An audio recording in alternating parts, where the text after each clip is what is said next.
Caution. Entertainment Banter uses language that might be inappropriate for some listeners, and as always, if you don't like it, you could always take a hike. Welcome back to Entertainment Banter for this evening. My name is Joel. And I'm Matt. And we're here to talk about X-Men. I know we've talked about X-Men in the past, haven't we, Matt? Well, let's clarify, Joel, shall we? It's X-Men's First Class, and it's the Apocalypse movie, the third installment. Well, it's just Bryan Singer's fifth movie? Sure. It would be his fifth movie because he bailed on us on United. Yes. Oh, no, the third one. No, it was called Last Stand. Because the fans couldn't stand it.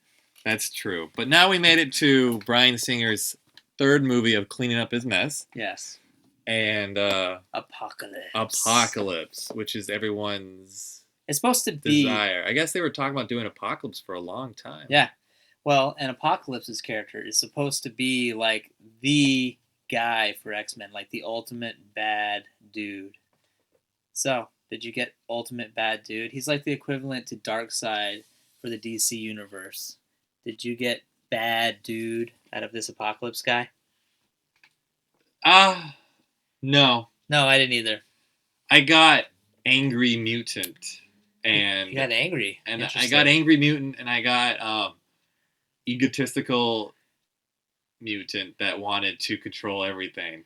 I guess what I got from it, get me wrong, I don't read the comics of X-Men. I can care less about X-Men. I like Wolverine. Uh-huh. I know his comics, and I read his books, and they're amazing, and I get really upset when I see certain things in movies with him in it.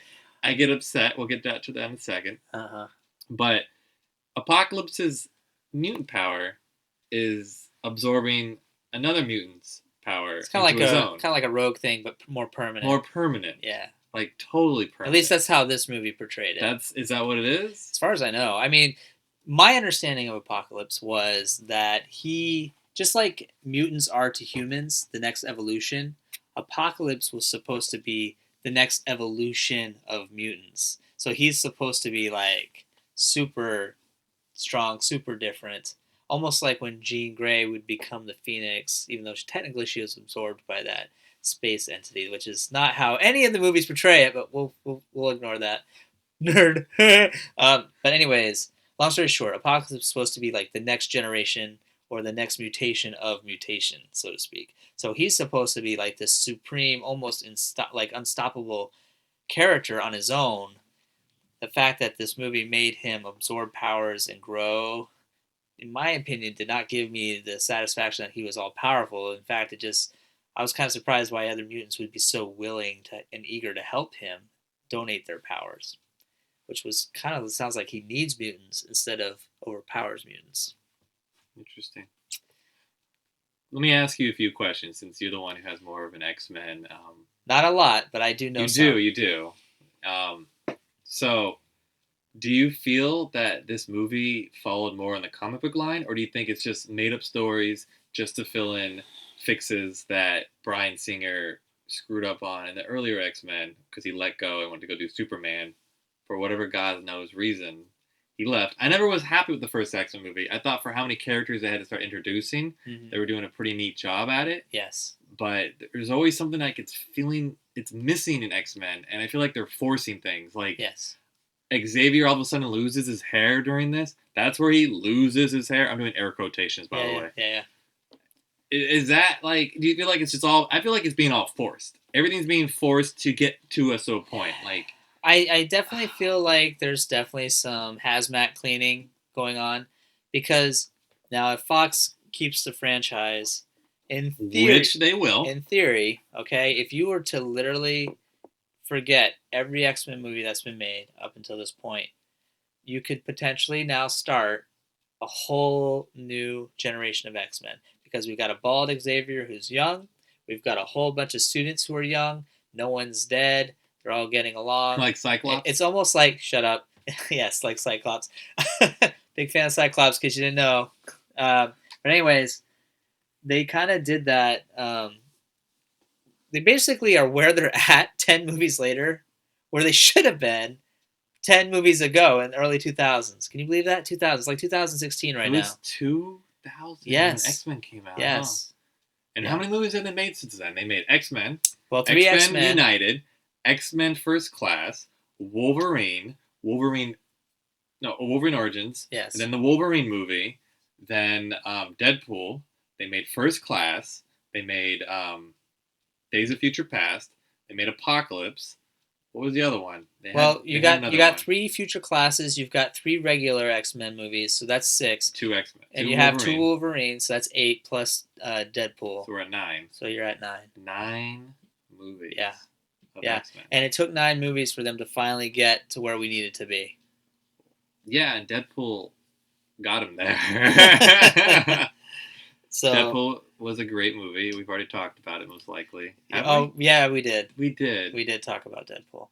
Well, we talk about Deadpool a lot. So let's What a great movie. to answer your question though, I think it's one of those things like to go back to, God help us, every single time in this modern era, Marvel has done such a great job. Disney's Marvel. From beginning to end. We bring this up every podcast. I know. But they've done such a great job of piecing everything together. Even if they don't do it perfect to the T, to the comics, what they have done is stayed consistent, and they have honored whatever they've put down the pike thus far. You can't really watch the X-Men Fox movies and create a perfect timeline. You know what I mean? It's still kind of messed up.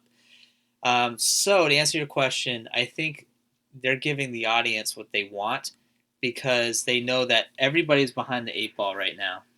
And so I know this is a good lead-in to what you were talking about, and I'll give you my opinion in a second, but let's cut to the chase. Let's skip the Apocalypse crap for a second, because, they mixed the characters up, who was part of his 4 Horsemen, and who was originally supposed to be with the original First Class X-Men.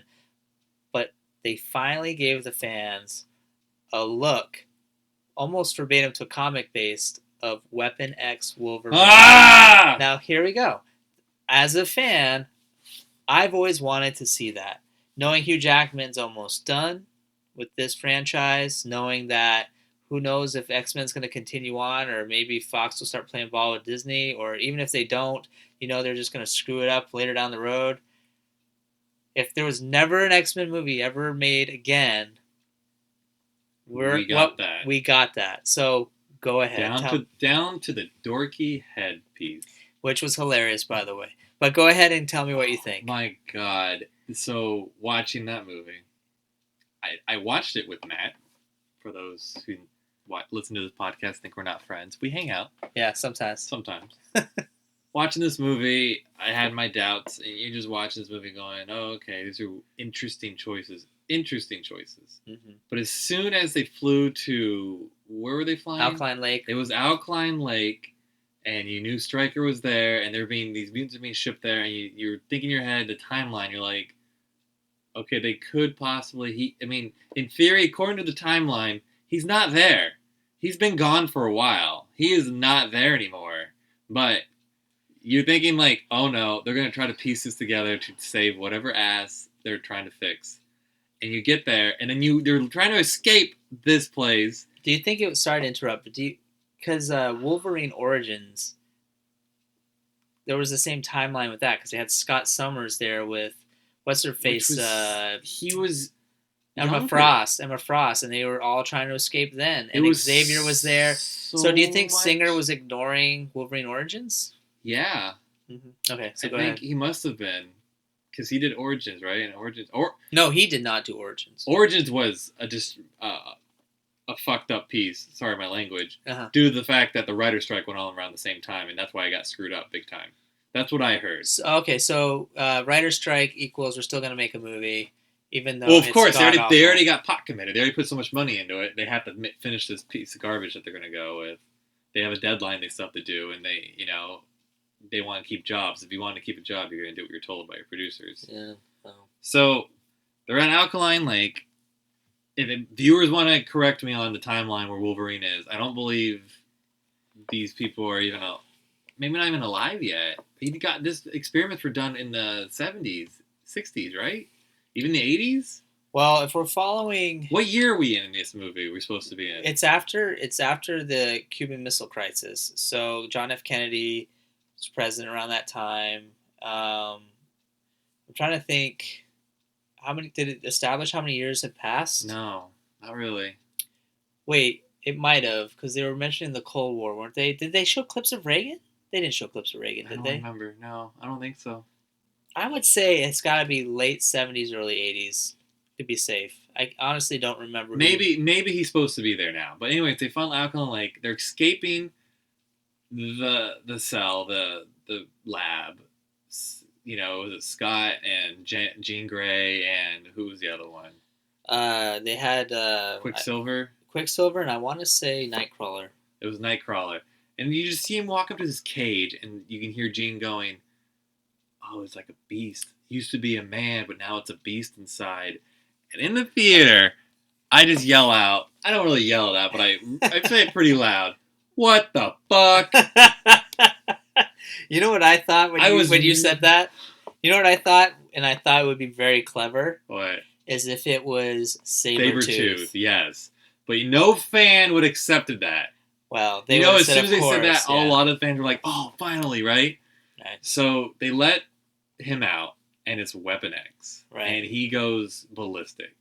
You finally get to see blood splatter from his claws. You don't get to see blood on his claws. You don't get to see blood on him. Right. But you actually get to see somewhat of an aftermath of what he maybe could have done, even though when you see in the comics and you read in the books, it's nasty. so much more gory and more intense than anything they could probably put in a PG-13 movie. Sure. But they went pretty far for PG-13, and you get to see him, and you're like, at first, it's like unreal. It's unrealistic because you're like, it took him how long to get to this point? Right. And it's just like almost like a crotch shot to you. Like, you wanted more from it, and it was just a tease. It was a cock tease. And then they went away, and you're like thinking, why not make a Wolverine Origins movie, a Weapon X movie, and just be done with it? Make it rated R. Hollywood. Deadpool has already proven rated R movies will do great. Make a Weapon X, rated R movie, be done with it, and it would probably be the highest grossing rated R movie. I laugh because... Fucking throw Deadpool in it if you wanted to. I know. Because you can. I laugh because I appreciated his costume. I appreciated that they made the helmet look like the helmet, but I gotta laugh because it looked like some special ed helmet or some kid that his parents bought him a bike helmet that was too big for his head because it was like shaking all around. And I'm like, you couldn't even have like a chin strap on it or something to keep it in play. And I know like this day and age in Hollywood, people have to like show their face. You have to know the actor who it is because God forbid you can't just fucking have him wearing a helmet the whole time. But the audience wanted to see Hugh, so that's why it's okay. But I spent a lot of time during that moment trying not to laugh because I'm like his helmet was shaking all over the place. Like it looked great, but they just needed to like I don't know secure that thing on him better or something. It just looked a little too ridiculous. The thing is, there is a chin strap for him. Like if you look at the, you're looking it up. Yeah, right I'm looking now? at photos right now. Like. I mean, there's different ones, but there's definitely like... Yeah, that one right there. Yeah, that was one he was wearing. Marvel Comic presents Weapon X number 79. That looks pretty legit. But it was the visor thing was flipped up, and there is like things to hold it on to him. Right. They didn't bother with that. But that's what I'm saying in the film. It's just look, there's a side view. Around. Yeah, it looks great. Yeah, there is no chin strap. No, not in that one. Not on this one. But that's what I'm saying. But for the sake of movie magic, for the love of God, they could have added something just to make it look less dorky, you know. But regardless, God bless Hugh Jackman. I don't care what anybody says. I think he's made a great Wolverine. Originally, when I heard him being cast, I was thinking, you know what? I pictured Wolverine as a short, stocky guy that looks like a hairy son of a bitch, not some really tall, strapping beefcake. You know what I'm saying? Like Hugh Jackman's a good-looking man. They got his hair right, but the reality is. I just pictured Wolverine more like a stocky, short, like Danny DeVito ripped or something. You know what I mean? In his better days, you know. But anyways, so the thing I didn't like about that interaction too was Jean Grey. Oh, that's probably gonna spark their love interest because he's gonna remember that. Because that was a singer thing, right? Oh my gosh, yeah. Yeah, that was annoying. I didn't appreciate that either. But I don't know. So What's next? What else do you want to? Let's get back to Apocalypse. Sorry, I'm trying to look up another photo of him in Weapon X. So, That Storm. he's a big character too, and then we're not going to get another X-Men movie with Wolverine until it's going to be Old Man Logan, I hear, and that's a story that's going to be interesting because a lot of the characters he interacts in that are Disney Marvel characters. So who are they going to freaking have him interact with? I don't know. That's a good question. So let me ask you this: the Angel. Was that actual Angel? Because if it was Angel, then obviously X-Men 3 is completely tossed out the window. Why? Oh, because Angel was the governor. Yeah. Or the Senate. Yes, the son. No, X3's gone. Yeah. We no longer have X3. They got rid of it after Days of Future Past. Well, here's the... but timeline, human-wise, it still doesn't make any sense. None of it does. So, like, I know. But that's what I'm saying. Like, Singer honored X3 by fixing it in the second First Class movie. Yes. So, technically, it existed, which means that the Angel character in 3, I think he came timeline-wise. He wasn't... This guy was in the 80s, or whatever this movie took place. But where that movie, Cyclops, Jean Grey, they all been well established. So that he would... It's like a difference of 20, 40 years, right? So that Angel doesn't make any sense. So my question is, I don't know if they actually said his name was Angel. It could not have been Angel. Well, not according to that timeline. Maybe it was a different... I know, it hurts your brain, right? Hollywood, for the love of God, just for what's in your life. There's been a lot of brilliant comic book artists and writers that have laid this out for you. Hell, it's pretty much in storyboard format for you. Just take your fucking camera, go out and shoot it. Just grab the comic and go and just shoot. That's what fans want. They don't want your fucking interpretation of the Phoenix. They don't want your fucking interpretation of which brother was in the school first, whether it was Havoc or Cyclops. They want verbatim, okay? If I was gonna their characters were doing. I'm not going to make a fucking Smurf movie, but I'm going to make them green with polka dots and yellow stripes and fucking that's how I want 9 them to feet be. tall like Michael Bay's fucking turtles. Like, guys, it's already mapped out for you. It's not that fucking hard. It should be an easy money printing machine. Yes. We, as human beings, are very simple. We just like simple shit. Okay, when I go to work is not simple sometimes. It's annoying as fuck. The last thing I want to do is come home and watch a fucking movie that's just as retarded. Oh my God, Matt. That was a good brand. I like... Sorry, it's just... But it's true.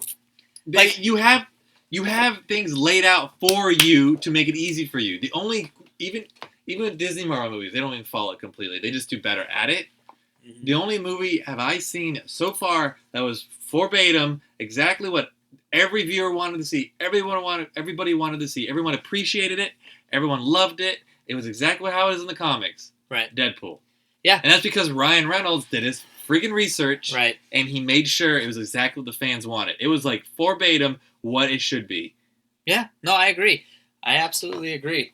I think, too, Hollywood, if you're listening, if you want to do something new and exciting, like, because they feel the need to, like, change things up, right? Here's a fucking thought.